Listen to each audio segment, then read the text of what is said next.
back, fellas. We obviously expect big things from Teflon Tom and the reigning champs and Patrick Mahomes in those Chiefs, among other things. But Stephen A., what team do you think will shock the league and have more success than we might expect? Because so much parity in the NFL, obviously.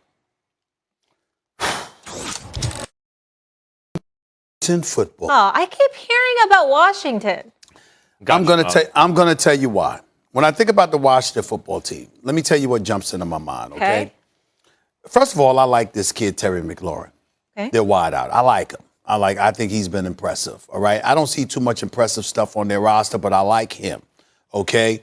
Offensively, you're saying Offensively, Antonio Gibson obviously had a decent year running the football. And, of course, they picked up Ryan Fitzpatrick, who's a veteran. And even though you don't expect things from him long term, for a season, could he do some things for you? I think he has that potential. Their defense is elite. Yeah. Elite. And they're playing in the NFC least. And because of the combination of that, the division that they're in, combined with their defense, and how tough those games, those division games are, I think they got a chance to shock a few people this year in terms of where they advance and how far they go this season. I think they have the potential. I'm still picking Dallas to win the NFC least, but I think they got the potential to make some noise and win it themselves. I don't think the division's going to be that bad this year. Carry on. The right division, wrong team. It's the New York Football Giants that are going to shock everyone. Molly, I know you got to be happy with that. Yeah, you see this cheesy grin? It's the New York Football Giants. Now, yes, does Daniel Jones have to play better? Yes, he does. Do I have reason to believe he will? Yes, I do. Daniel Jones has shown flashes. Let's not pretend like he got the nickname Danny Dimes because as a rookie, it's like, look at that.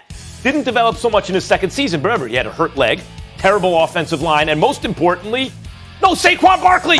Saquon Barkley is back, everybody. Do you know what Saquon Barkley did? The greatest running back prospect in the history of football as a rookie, because there's never been anyone at his size who can run like him, do all the things he'd do, and catch the football and everything. And he's a team guy, the work ethic, the leadership. He went for over 2,000 yards from scrimmage as a rookie. You mean to tell me he's not going to improve since his rookie year? The offensive line should be better. Andrew Thomas now has a year under his belt. He started to improve. They still have Nate Solder. They've made some improvements to the offensive line. They picked up Kadarius Toney, who's like the next Dave Meggett. He's like, he could do all these kind of super athletic things on the field. We're just talking about like running the ball and catching the ball like with explosive athletes. I won't even bring up Evan Ingram seriously, but he's a very fast tight end, and they supplement him with Kyle Rudolph, who's like a steady Eddie veteran. How about the fact that they picked up Galladay to go with Slayton and Shepard, who's an excellent route runner, slot receiver? I mean, wherever Daniel Jones looks, he has offensive weapons. Other than the Cowboys, they'll have the best offense in the division. And their defense, other than Washington, will be the best defense in the division. So they're second in both, and the Cowboys have a bad defense, and Washington has a bad offense. The answer is the Giants. I'm not ruling it out. I'm not ruling it out because I like Joe Judge. I'm a fan of what I've seen him do. I do too. But Daniel Jones, I'm not sold.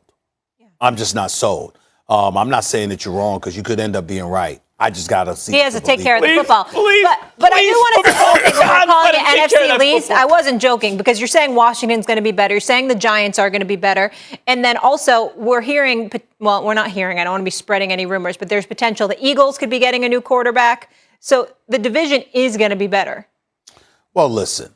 It can't be worse. Yeah, obviously. You have any idea how pathetic it was? All right, let's focus on the Cowboys. Okay. The Cowboys have big expectations, Stephen A., right? Mm-hmm. What do you think they're going to do this year? Well, listen, I got them winning the division. I mean, I know we just finished talking about Washington and how they've got the potential to shock folks, but I've got the Cowboys winning the division. All joking aside, you're getting Dak Prescott back, assuming he's healthy.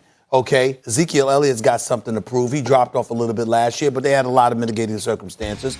I mean, when you got Dak Prescott out and you got a suspect offensive line all of a sudden, rife with injuries, that's gonna compromise you to some degree.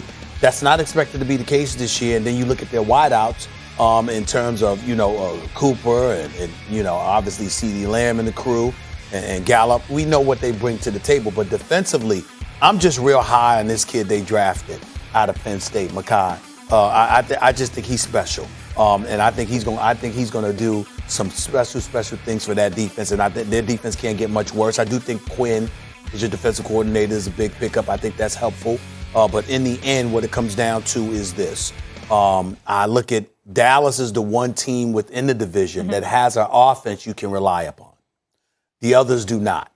You think that they're going to be better in Washington. You think they're going to be better in New York. You hope they'll be better in Philadelphia now that Carson Wentz is going and Jalen Hurts clearly is. And I was alluding to what Adam Schefter had said. That's right. That they are most equipped to go after Deshaun Watson. Yeah, but that is so far from happening. But obviously, if Deshaun Watson even gets back on the field. Yeah, right. Of course. If he gets back, and by the way, if he gets back on the field, he'll have to wait because based on everything that he's endured, that the commissioner is going to step in and they're going to exact some kind of punishment that prevents it from playing at least for some period of time. I think we have to hold off on talking about Deshaun Watson, football player. We have to hold off for now. I'm just looking at the fact that the Dallas Cowboys are the only reliable offense within the division. And as a result of that, they should be the favorites. Well, Fitzpatrick, the reason I don't love Washington is Fitzpatrick is what he is. He can fool you for like 4 or 5 weeks. You're like, oh, and then by the end of the year, he's lost his job. But in the NFC least, those 4 or 5 weeks could be the difference. Maybe. I'll say this. Point. What's interesting is the 17-game schedule, right? Unless you tie, there ain't no 500 teams anymore. Do I think, are the Cowboys going to be above 500? And will 9 wins out of 17, 9-8, be enough to win the division? I don't know. I agree with you, Molly. I think the division got better. I got the Cowboys winning at least 10 games. I think that their offense, you're right about. I mean, their wide receiver tandem, CD Lamb, and now, you look at what they have on offense is very impressive, and the defense should improve. It's just we've been a bunch of years now going into the season thinking Cowboys best team in the division. Never turns out that way. Yeah. No one's a sure bet, but all the teams have a little bit of potential. But that's different. That's different. That's the black cat running around. Yeah, it just occurs to me, Stephen A., is they will let you down. The Cowboys will let you down. Oh, my God. I don't know. I have heard that somewhere before. I will say this. I'm a Giants fan, but I am pulling for Dak Prescott. I want him to have a good season. Listen. He's a good guy. He's a good guy. He deserves his money. Through a lot. I don't wish him to be injured. I don't wish anybody to be injured. And I think he's going to have a great year. Don't mean they're going to win when it counts. And that's really the most important thing. At the end of the day, the only bad part about this is the fact that Dallas's Thanksgiving and Christmas should be relatively decent. But right around the time the new year comes. Maybe before the new year. Bam! They're going to plummet. And that's all that matters to me. And that's your bold prediction. That's all that matters to me. That's all that matters to me. As long as Cowboy fans don't get to walk around as Super Bowl champions, I'm good. You know what's sad? He makes the same prediction every year, and he's always right. Yeah, the only Cowboys fan that they never disappoint is Stephen A. Smith, the biggest Cowboys fan there is. You know what I'm the saying? gift that keeps on giving. You know what it is? They're Christmas. That's their nickname, Christmas. Oh, my God. Christmas. The gift that keeps on giving. I can't. That's who the Cowboys are. I'm excited to start talking some football, though. All right, we'll leave it there, guys. Jake Paul said what? Wait until you hear what he said about who he wants to fight, and why Max says it's a very real possibility. Is it a celebrity, Max? What? Folks around the NFL were polled on the top 10 wide receivers.